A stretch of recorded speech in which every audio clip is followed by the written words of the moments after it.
자, 시작해요? 네, 시작이요. 김민수가 안녕하세요. 저희는 3팀이었네요. 2팀이고요. 제가 나레이션 역할을 맡았고 안석이가 친구들과 선생님 역할을 맡았고 장효정이 이유리를 맡았고 유혜빈이 양부모님 역할을 맡았고 이혜연이 김인수 역할을 맡았습니다. 시작하겠습니다. 나는 어렸을 적에 부모님을 잃었다. 엄마는 나를 낳자마자 산부인과 병원에서 돌아가셨고 내가 초등학교 2학년 그러니까 9살이 되어 난생 처음으로 수학에서 100점을 맞은 날에 폐암으로 돌아가셨다. 수학을 100점 맞으면 함께 외식하러 나가자던 약속도 어긴 채. 그런 일들이 있고 나서 나는 고아원으로 옮겨졌다. 많은 사람들이 봉사활동을 하러 온다. 그리고 항상 나를 불쌍하고 측은하게 여긴다. 마치 저기에 나와 따로 있는 고아원 아이들에게 대하듯이. 고아원 아이들은 모두 이상하다. 하나같이 다 신경질적이고 화를 잘 낸다. 그것이 에너지 낭비라는 것도 모르나? 참나, 바보 피디네. 그런 아이들과 같은 처지라는 것이 기분 나쁘고 같은 취급을 받는다는 것이 너무나도 싫다. 지금은 비록 4학년이지만 나는 나의 정체성을 갖고 있고 알고 있다. 그것 때문인지 사람들은 나를 비교적 어른스럽게 보고 이해력이 높아 설명을 한 번만 들어도 이해를 해서 천재라고까지 부른다. 물론 칭찬을 받는 것은 좋은 일이지만 나는 이 고아원이 너무 지긋지긋하다. 그래서 항상 여기 고아원을 책임지는 원장한테 이런 말들을 반복하며 떠날 수 있게 해달라고 부탁한다. 며칠 후 나를 입양하겠다는 사람들이 나타났다. 나는 이 고아원을 벗어날 수 있으니 기분이 좋았지만 한편으론 무서웠다. 낯선 곳이라고 생각하니 자꾸 두려워졌다. 그렇지만 나는 입양을 승낙했다. 왜냐고? 난 다르니까. 드디어 이 지긋지긋한 고아원을 벗어났다. 처음에는 돌아가고 싶은 마음이 아주 약간 생겼었지만 이젠 그 집도 적응이 되었다. 나는 이해력은 빠르고 높지만 적응력은 좀 낮은 편인 것 같았다. 그래도 괜찮다. 적응도 되었고 양부모님도 나에게 매우 잘해주시니까. 내가 이 집에 오길 잘했다는 생각이 드는 이유 중 하나는 밥이기도 했다. 엄마는 요리사라서 그런지 외식을 가지 않아도 거의 모든 맛있는 음식을 만들 수 있었다. 학교의 친구들도 고아원과는 달리 매우 착하고 친절했다. 나는 경시대회에 나가서 우승을 하기도 하고 중간고사와 기말고사에서도 전교 1등을 놓치지 않았기 때문에 주변 사람들은 나를 천재라고 불렀다.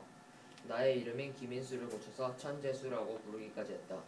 천재이면서 재수도 좋다는 뜻이었다. 이곳 생활은 행복했다. 딱 2가지만 빼고. 뭐냐고? 첫 번째는 나의 기분이었다. 내 기분은 좋다가도 멍해 있으면 나빠진다. 항상 찜찜한 기분이 들 때도 있었다. 정말 기분이 나빠진다. 그래도 항상 기분이 좋은 것처럼 행동했다. 부모님께 걱정시켜드리기 싫었으니까. 그리고 2번째는 우리 반에서 항상 나를 보면 싸가지 없게 대하는 애가 하나 있다. 그 애의 이름은 이유리였다. 한 번은 내가 반장 선거에 출마할 때 자신의 친한 친구들을 이용해 나를 떨어뜨리고 다른 아이가 뽑히도록 한 적도 있다. 정말 나의 기분을 더욱 짜증나게 하는 그런 아이였다. 나에게는 이때까지 나는 5학년이었다. 6학년 입학식을 하던 날 나는 아빠의 사정으로 전학을 가게 되었다. 또 낯선 곳이다. 싫다. 나는 또다시 두려워졌다. 그래서 그런지 아이들이 무서워 보였다. 선생님이 나를 이렇게 소개했다. 자, 여러분 주목하세요. 오늘 새 친구가 들어왔어요. 이름은 김인수고 각종 경시대회 우승에 거의 대부분 전교 1등을 놓치지 않았다네요. 대단하죠? 앞으로 친하게 지내세요. 역시 결국 어른들이 중요시하는 건 학력이다. 학력 이외의 설명은 이름뿐이었다. 갑자기 학력이 없는, 특별하지 않은 아이들은 소개를 어떻게 하는지 궁금했다. 아이들은 내가 그들 사이로 들어가자마자 우르르 몰려왔다. 야, 너 어디서 왔어? 핸드폰 번호 뭐냐? 너 좋아하는 과목 뭐야? 너 무슨 게임 하냐? 정신이 없었다. 이것도 그나마 내가 겨우 들은 질문들 중에 몇 가지에 속한다. 나는 서울에서 왔고 내 핸드폰 번호는 010-2572-3843이고 내가 좋아하는 과목은 과학이고 나는 게임 안 해. 그리고 천천히 한 명씩 물어봐. 시간 많으니까. 아이들이 왜 이렇게 적극적인지 내가 다 놀랄 정도였다. 난 사실 여기가 어딘지 잘 몰랐다. 그런데 여기에 대해 물어보기는커녕 이렇게 속사포처럼 질문을 받고 있었다. 나는 친구들과 내가 정말 신기하다고 생각했다. 그 생각이 끝나고 알리는 종이 울렸다. 친구들은 모두 뛰쳐나갔다. 당황했다. 여기에는 나랑 같은 천재는 없는 것 같았다. 그러나 나는 중간고사 날의 중간고사를 완전히 망쳤다. 나는 너무 놀랐고 기분이 항상 나빴었는데 더욱 기분이 나빠졌다. 그래도 양부모님이 나를 위로해 주셔서 기분을 버텨내어 겨우 떨쳐냈다. 그 다음날 나는 새로 전학 온 여자아이를 보았다.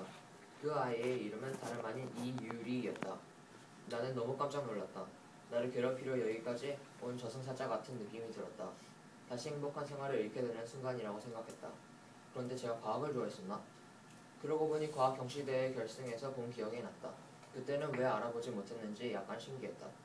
그리고 이유리는 악마 같은 미소를 지으며 나에게 인사를 하고 자리에 앉았다. 친구들은 호들갑을 떨며 나에게 전학 온 유리와 아는 사이냐고 한참 동안 물어댔다. 정말 귀찮았다. 수업 시간. 역시 나에게 딴지를 걸기 시작했다. 나는 무시하며 말했다.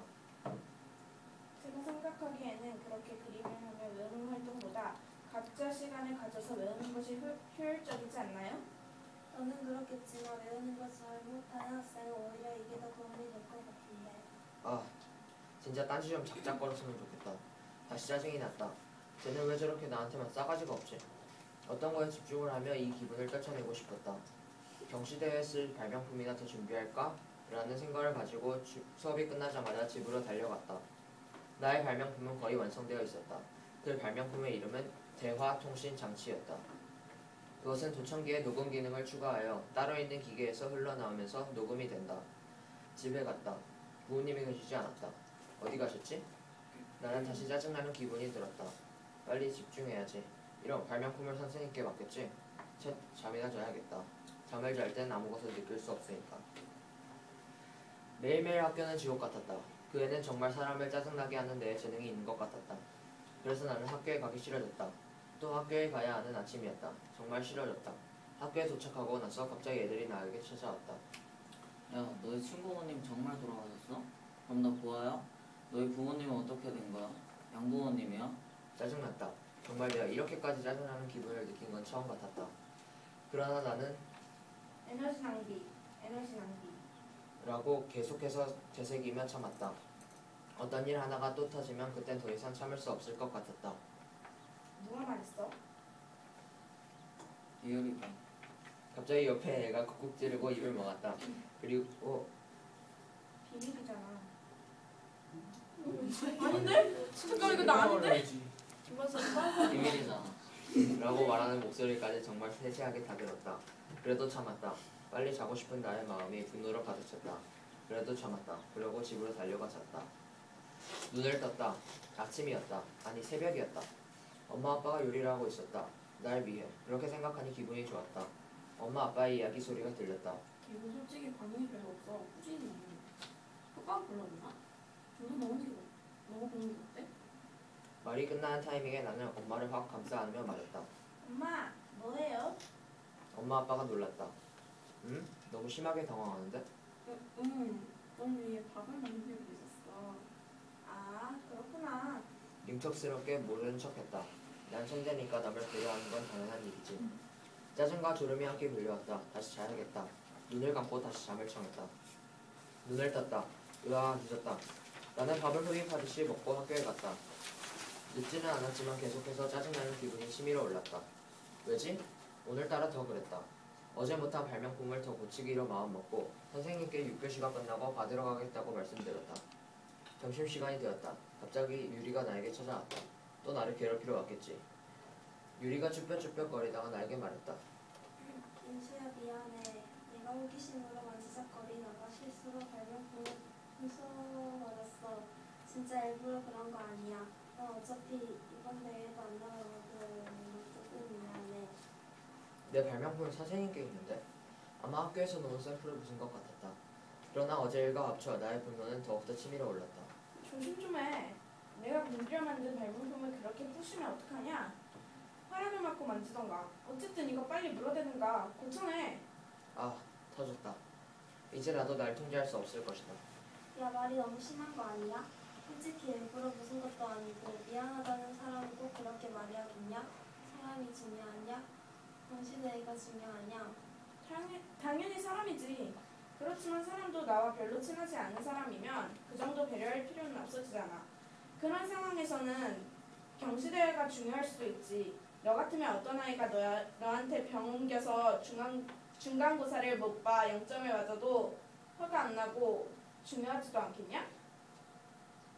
그 애가 너랑 친하지 않아도? 나도 내가 무슨 말을 하는지 못 알아들었다. 그래, 대단한 천재 나셨네요. 너 같은 행복할지 모르는 너 같은 애 따위 그냥 사라져요. 이유리의 마지막 말이었다. 이건 좀 심하다고 생각했다. 솔직히 처음부터 이유리의 잘못이 아닌가? 나는 곧장 집으로 달려갔다. 집에 도착했다. 도착하자마자 나는 엄마를 부르며 달려갔다. 엄마! 계속 불러봤지만 대답이 없었다. 갑자기 등이 허전했다. 아! 책가방을 놓고 왔다. 아, 학교에 다시 가야 하나? 오늘따라 기분도 이상하고 안 좋은 일만 일어나는 것 같았다. 고민하던 사이 엄마 아빠가 돌아왔다. 달려가서 안기려고 했는데 몸에 힘이 쫙 빠지고 머리가 아팠다. 잠시 쓰러졌다. 정신을 잃지는 않았다. 다시 일어났다. 그리고 엄마에게 달려갔다. 엄마, 나 머리 아파. 그래? 드디어. 응? 아빠는 엄마의 옆구리를 찌르며 주의 주는 모습을 보였다. 아빠가 말했다. 민수야, 잠시만 안방 따라올래? 나는 아빠를 따라갔다. 침묵이 있었다. 아빠가 제일 먼저 침묵을 깼다.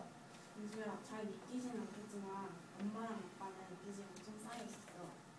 그런데 광고에서 육아교육지원금이라는 걸 어린이를 입양시키면 준다고 했어. 그것도 생명보험을 들어놓고 내가 사고로 죽으면 많은 돈이 들어와. 우리가 빚을 갚을 수도 있다니? 그래서 우리는 계속 너의 밥에 약을 넣어서 내가 서서히 죽어가게 만든 거야. 미안하다. 처음엔 초기 증상이 기분이 비정상적으로 나빠지는 모습이 보이지 않아 거기부터 걱정이 되기도 했지만 그럼 그런 이유가 다 아빠와 엄마 때문인 거예요? 그래 미안하다. 그래도 거기서 잠시 벗어나 조금은 행복한 삶을 살 수 있었지 않니? 미안하다. 큰 걱정은 딱히 없을 거야. 머리가 더 아파왔다. 참기 힘들었다. 주머니에 손을 넣었다. 무언가 있었다. 꺼내보니 내가 발명품으로 만들었던 대화통신 장치였다. 아빠는 그걸 발견하고 바로 부숴버렸다. 아마 이미 녹음이 되어 있겠지만. 나를 구하러 올 사람이 있었으면 좋겠다.